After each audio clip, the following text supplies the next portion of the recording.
lanjut. Nama lengkapnya siapa? Boleh dibaca?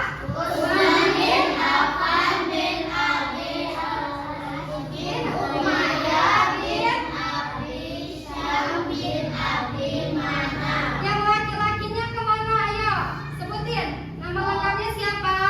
Utsman bin Affan bin Abi bin Umayyah bin Abi Syam bin Abi Manaf.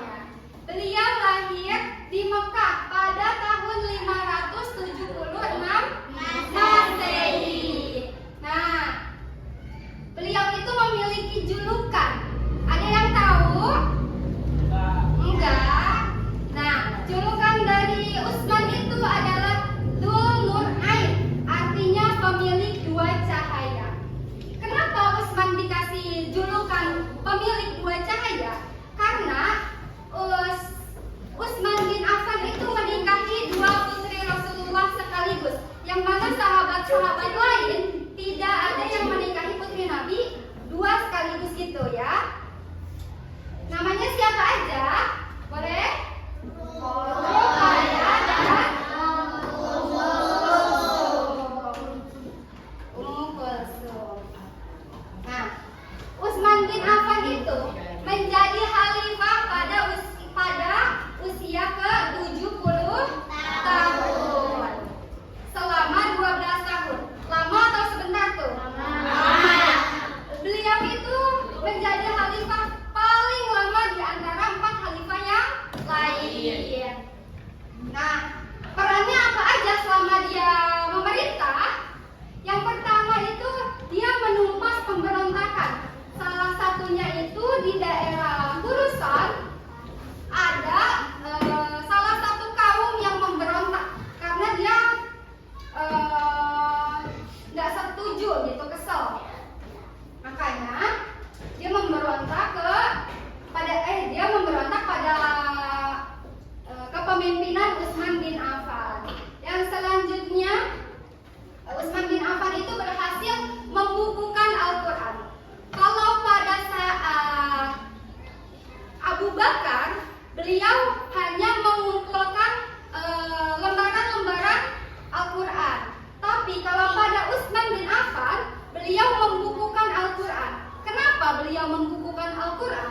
Karena pada saat kepemimpinan Utsman bin Affan, banyak para penghafal Al-Quran yang syahid ketika perang. Beliau khawatir kalau banyak para hafidhah yang meninggal, yang gugur di medan perang, Al-Quran lama-lama banyak yang lupa atau banyak yang salah bacanya. Makanya beliau mengambil kebijakan membukukan Al-Quran. Selanjutnya itu Utsman bin Affan menggantikan gubernur yang kurang cakap. Pada saat dia menjabat menjadi khalifah, banyak gubernur-gubernur atau bawahan dia yang korupsi, yang nggak jujur, yang berbohong, yang zalim. Nah, dia langsung dipecat semuanya dan diganti kepada gubernur yang lebih cakap, yang jujur. Nah, selanjutnya Utsman bin Affan itu sangat pemalu dan lemah lembut. Bahkan ada satu hadis di mana ketika salah satu sahabat Nabi datang ke Nabi itu bajunya tersingkap sedikit, tetapi tidak dirapikan oleh Nabi. Tetapi ketika Utsman bin Affan datang, langsung dirapikan baju yang tersingkap itu. Kenapa? Salah satu sahabatnya itu bertanya, Ya Rasulullah, kenapa engkau tidak merapikan bajumu ketika sahabat yang lain datang, tetapi ketika Utsman datang engkau merapikan bajumu? Rasulullah menjawab, bagaimana aku tidak malu dengan orang yang bahkan malaikat pun malu kepadanya.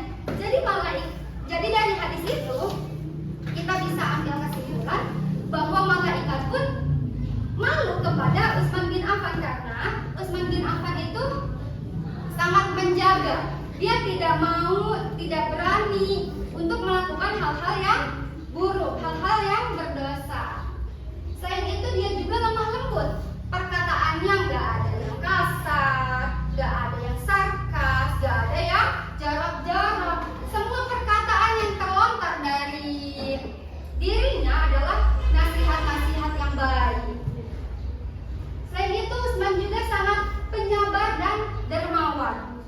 Bahkan dia itu Utsman bin Affan itu sangat kaya, teman-teman. Dia banyak hartanya, tetapi dia juga tidak kikir, tidak pelit. Harta yang dia punya selalu dia kasih sumbangan kepada orang yang membutuhkan. Beliau juga jujur, tegas dalam memimpin. Makanya ketika kepemimpinan beliau, umat Islam itu semakin maju. Selanjutnya,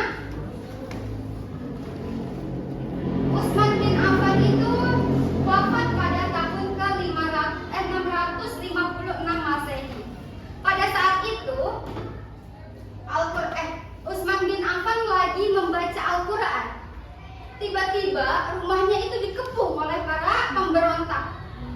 Nah, pemberontaknya itu langsung membunuh Utsman hingga dia meninggal saat itu juga. Masya Allah sekali ya, dia meninggal syahid sedang membaca Al-Quran. Mau kayak gitu? Mau. Nah, sekarang kita tonton kisahnya Utsman bin Affan.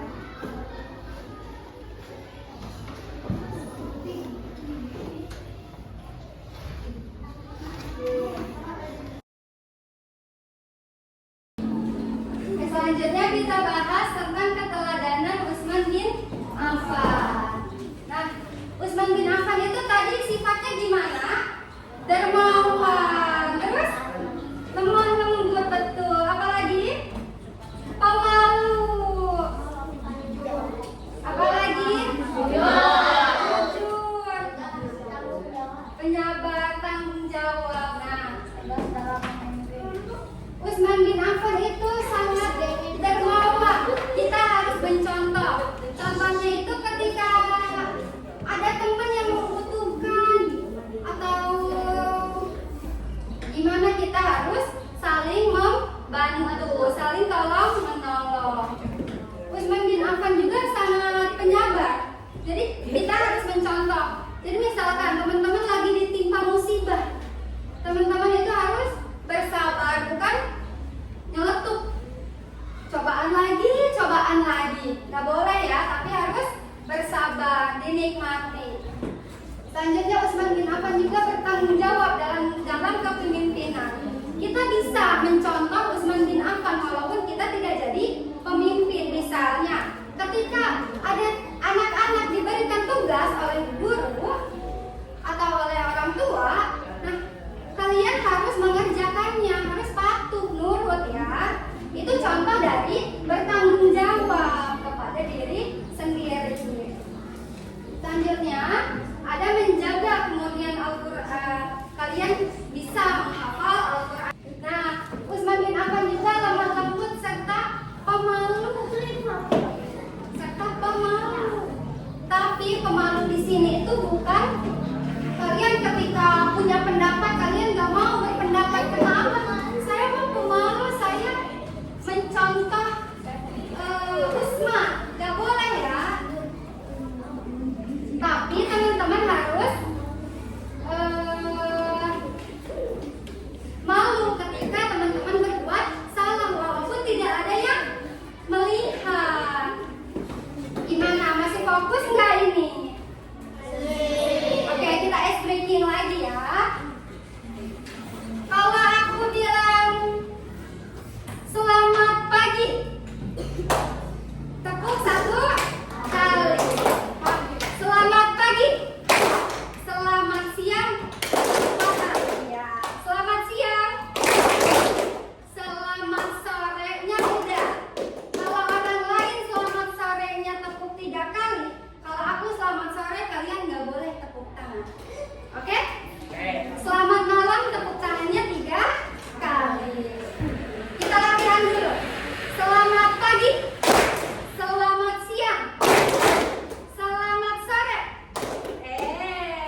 radhiyallahu anhu.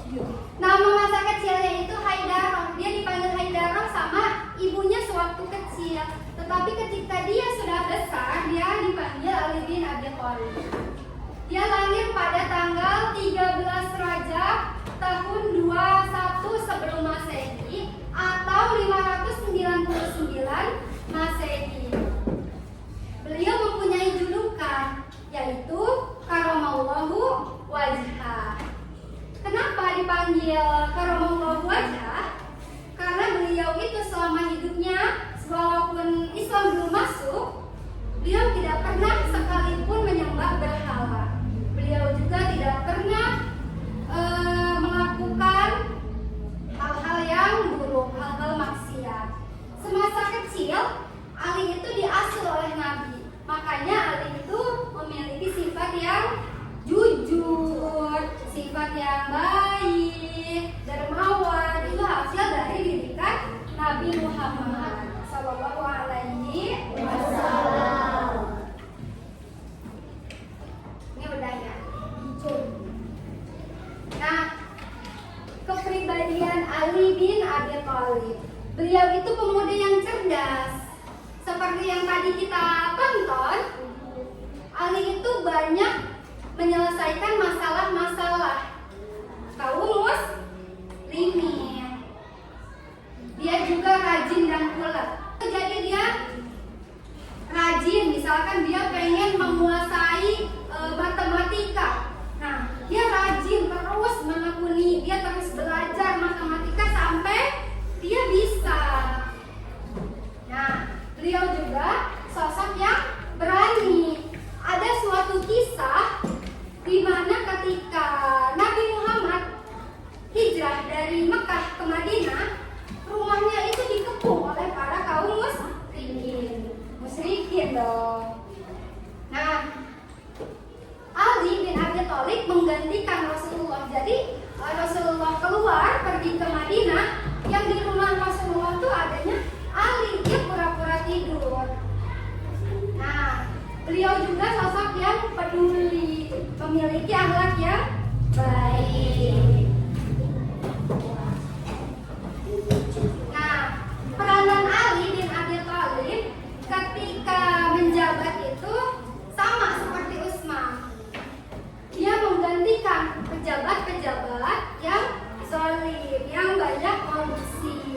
Karena ketika Utsman bin Affan itu memimpin, karena kebaikannya, beliau dimanfaatkan oleh bawahan-bawahannya. Nah, ketika beliau wafat, Ali menggantikan, beliau langsung menuntaskan atau membereskan masalah-masalah yang terjadi di pemerintahan. Dipecat semuanya yang berbuat zalim, yang tidak adil, yang tidak jujur, yang tidak amanah ketika diberi tanggung jawab. Ali juga mengembalikan harta Baitul Mal. Baitul Mal itu kayak semacam bank. Jadi misalkan uang-uang zakat, uang-uang sedekah orang-orang itu dikumpulnya di Baitul Mal, terus disalurkan lagi kepada orang-orang yang membutuhkan. Jadi kan misalkan ada pejabat A yang korupsi sekian miliar, nah sama Sayyidina Ali, uangnya itu diambil, dikembalikan dan disalurkan lagi, diberikan kepada yang berhak memilikinya. Selanjutnya wafatnya Ali bin Abi Thalib. Beliau wafat pada tahun berapa? 666 Masehi. Beliau itu wafat karena diserang oleh kelompok Muljam, oleh Abdurrahman bin Muljam dari kelompok Khawarij. Nah, dia itu diserang ketika Ali itu pengen berangkat ke masjid untuk melaksanakan sholat subuh. Beliau diserang oleh Abdullah bin Muljam. Jadi dia udah sembunyi, udah siap-siap. Kita serang Sayyidina Ali, kita bunuh. Dia udah nyiapin pisau dengan racunnya, pedang beracun kalau di sini. Nah, Ali itu nggak langsung wafat, jadi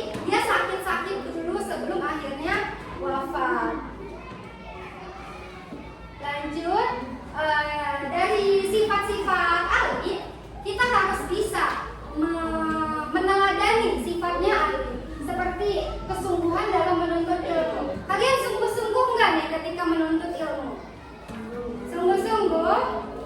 Anak, coba buktinya apa kalian sungguh-sungguh? Pada mencatat semuanya? Mencatat. Laki-lakinya mencatat tidak? Oke. Nah, dengan kalian mencatat ini, berarti kalian udah bersungguh-sungguh ketika menuntut ilmu. Beliau juga orang yang baik, orang yang berani. Jadi ketika misalkan teman kalian itu ada yang dizalimi, ada yang difitnah, kalian harus bisa membela kebenaran. Betul. Beliau juga sosok yang peduli sesama, saling membantu. Kalian harus saling membantu anak teman. Apa? Mana? Bijaksana, Ibu. Bijaksana. Beliau orang yang bijaksana.